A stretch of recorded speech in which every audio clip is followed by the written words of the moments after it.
का भगवान ने स्वागत किया है।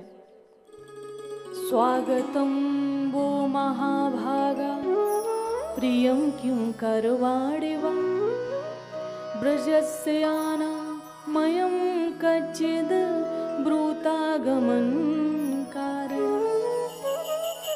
हे गोपियों, आपका स्वागत है।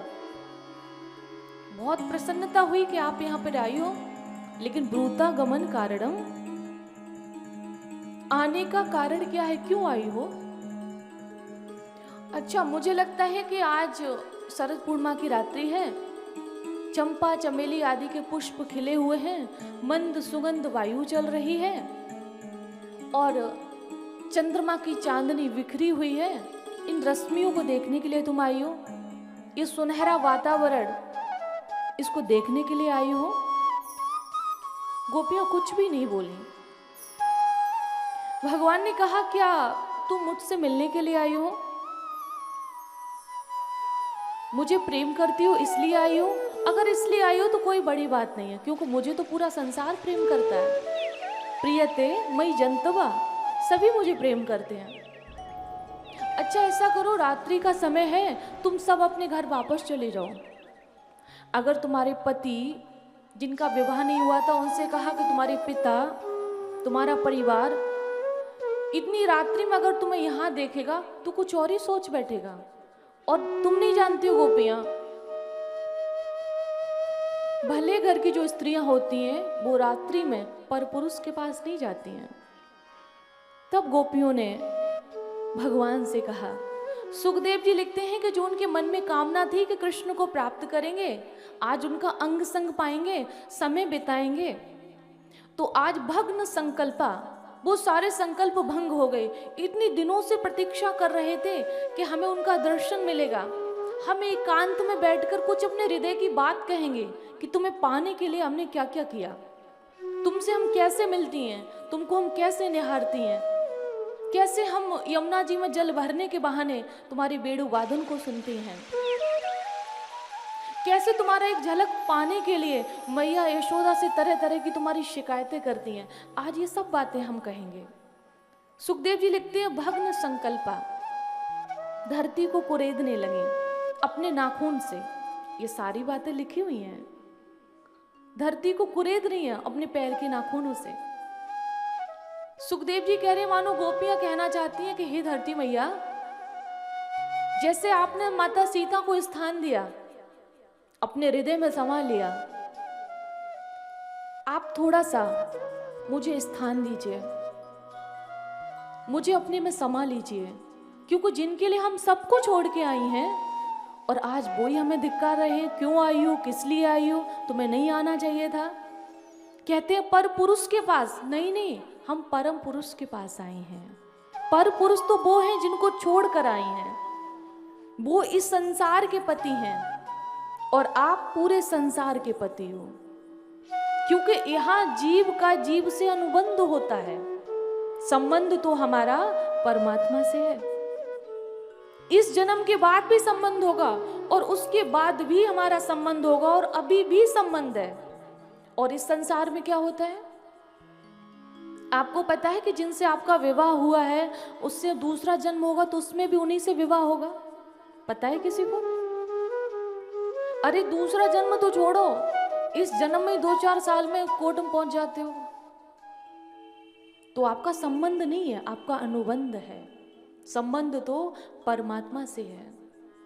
हम कितने भी बुरे से बुरे कर्म करें, भगवान हमें ऊपर बुलाते हैं और बुलाकर हमें स्वच्छ साफ करके फिर इस संसार में भेजते हैं। इसका अर्थ क्या है कि उनसे हमारा संबंध है, उन्होंने हमें बनाया है, उन्होंने इस संसार में हमें भेजा है।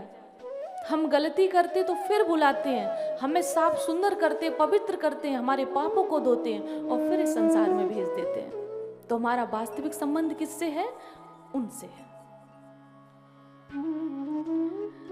तो आज गोपियां कहते हैं, हम पर पुरुष के पास नहीं आए, हम परम पुरुष के पास आए हैं। और प्यारे, मैवं विवोरहति भवान गदितुं नृशंसं संतज्य सर्व विषयांस तव पादमूलम। मैंने आपके ज्ञान में सुना है, जो आपने अर्जुन को ज्ञान दिया है, उस ज्ञान को मैंने सुना है। क्या? कि आप ये कहते हो कि सर्वधर्मान परित्यज्य माम एकम शरणम व्रज, कि सभी धर्मों का आश्रय त्याग कर मेरी शरण में आओ। उससे क्या होगा? तुमको हमेशा के लिए अपना लूंगा और पापों से मुक्त कर दूंगा। तो प्यारे, मैं सब कुछ छोड़ कर आई हूं। अगर आपको यह लगता है कि हमारे हृदय में कोई पाप है, कोई वासना है, कोई कामना है, तो नहीं। संतज्य सर्व विषयांस तव पाद मूलम। सभी विष्णु को, काम को, क्रोध को, लोभ को, मोह को, ईर्षा को, द्वेष को, सबको त्याग कर आई हैं। संतज्य सर्व विषयांस तव पाद मूलम। अगर इन सब के बीच में ही रहना था प्यारे, तो आपके पास ही क्यों आते? सब कुछ छोड़ कर आई हैं। ना हृदय में कोई कामना है, ना वासना है। अगर कुछ है तो ना दौलत, न शोहरत, न कुछ चाहते हैं। तुम्हारी कसम, तुमसे तुम चाहते हैं। कि तुमसे तुम चाहते हैं और कुछ भी नहीं है। भगवान इतने पर भी अभी तक गोपियों को कोई भाव नहीं दे रहे हैं। तब गोपियां रोती हुई भगवान से कहती हैं प्यारे, संसार में एक शब्द में अगर समझो कि जो राम का नहीं वो किसी काम का नहीं। अगर आपने मुझे आज अपनाया नहीं तो धरती फट जाए, इसमें समा जाऊंगी। मुझे कुछ भी करना पड़े, जीवित नहीं रहूंगी। क्यों? चित्तम सुखेन भवता पाहितम ग्रहेषु यन्निर्विसित कथा। चित्तम सुखेन भवता पाहितम ग्रहेषु यन्निर्विसित युतकरा वपि गृह्य कृत्य। पादौ पदम न चलत स्तव पादमूलाद् यामा कथम ब्रजमथो करवाम किंबा। बड़ी सुंदर बात कही, जो थोड़ी देर पहले मैंने बोला था। प्रेम गली अति साकरी जामे दो न समान। वो ही कह रही हैं। आपने कहा कि मैं ब्रज में लौट जाऊं। लौट तो जाऊं प्यारे, ये चित्त तो आपके पास है, ये मन तो आपके पास है, तो करवाम किंबा। हम ब्रज में जाके क्या करेंगे? मन तो आपके पास है, मन तो आपको दे दिया, मन तो आप में लगा दिया। अब मैं ब्रज में जाऊंगी तो ये हाथ काम नहीं करेंगे, पैर काम नहीं करेंगे, परिवार हमें खरी खोटी सुनाएगा प्यारे। हम करेंगे क्या? बहुत सुंदर बात कही कि मन आपको दे दिया तो ये तन ब्रज में जाके काम नहीं करेगा। और आप लोग ध्यान रखिएगा, सभी लोग यहाँ पे विराजमान हैं, कभी करके देख लो, प्रैक्टिकल कर लो, बड़े अनुभव की बात है। जो कार्य आप अपने हाथों से कर रहे हैं उसमें अगर मन को नहीं जोड़ा वो कार्य ठीक नहीं होगा। आप कोई कार्य कर रहे हैं और आपका मन नहीं जुड़ा है, सामने से कोई व्यक्ति निकल जाएगा, आप बता नहीं पाएंगे कौन गया, चाहे वो आपकी पत्नी हो, आप पहचान ही नहीं पाएंगे, क्योंकि आपका मन जो आप काम कर रहे हो पर आपका मन तो है ही नहीं। गोपियां यही कह रही, मन आपके पास है तो ये तन काम नहीं करेगा। प्यारे, अपने चरणों में स्थान दे दो, क्योंकि जो आपका नहीं वो संसार में किसी का नहीं। बहुत सुंदर बात कही है कि जो राम का नहीं वो किसी काम का नहीं।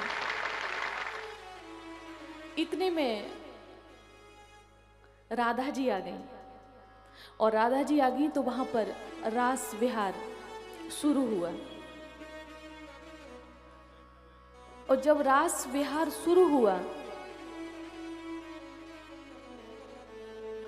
तो वहां पर कोई गोपी भगवान से कहती है कि प्यारे, हमें थकान हो रही है। तो भगवान कहते कोई बात नहीं, हम आपके चरण दबा दे रहे।